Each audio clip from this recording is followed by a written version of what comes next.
Most direct input devices use an absolute mapping in which the system cursor is positioned directly under a finger or stylus. An absolute mapping is fine on a small display when all areas are easily within reach, but on a large display this is not the case. If a user has to frequently stretch or walk to reach targets, an absolute mapping becomes tiring and inefficient. However, by using a relative mapping between pen and cursor, distant targets can easily be reached. But when targets are nearby, the strong affordance for direct touch makes relative pointing less natural. We have developed a hybrid technique that allows the user to fluidly switch between relative and absolute input depending on the pointing task at hand. We use a high-resolution 16 by 6 foot display and a custom-built pen tracked by a commercial motion capture system. Our pen provides very accurate position and hover distance information and includes a tip switch for pressure-based clicking. Before demonstrating our hybrid technique, we first explain relative input in more detail. The relative movement of the cursor is accelerated through a function that adjusts control display gain based on pen velocity.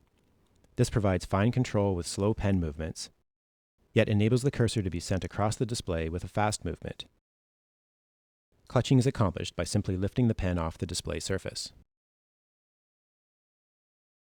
The default state for the hybrid technique is absolute mode. Note the circle that floats near the pen but avoids getting too close. We call this a trailing widget.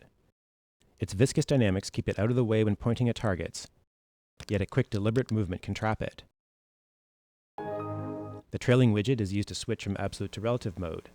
When the widget is trapped, the circle shrinks and moves under the pen tip. At the same time, the cursor is disconnected from the pen and we're in relative mode. To return to absolute mode, the pen is lifted past a hover threshold. Note how the circle is released from the pen. We found this method of switching between relative and absolute to be quite natural and fast. However, we also found that when the cursor was near the pen in relative mode, users naturally reached out to grab it. So we also support the secondary relative to absolute switching method. We implemented several means of visual and auditory feedback.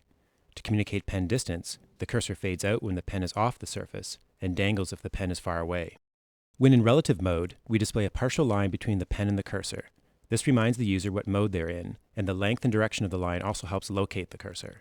We use animated transitions and play a sound to reinforce the switch from absolute to relative, and back to absolute again.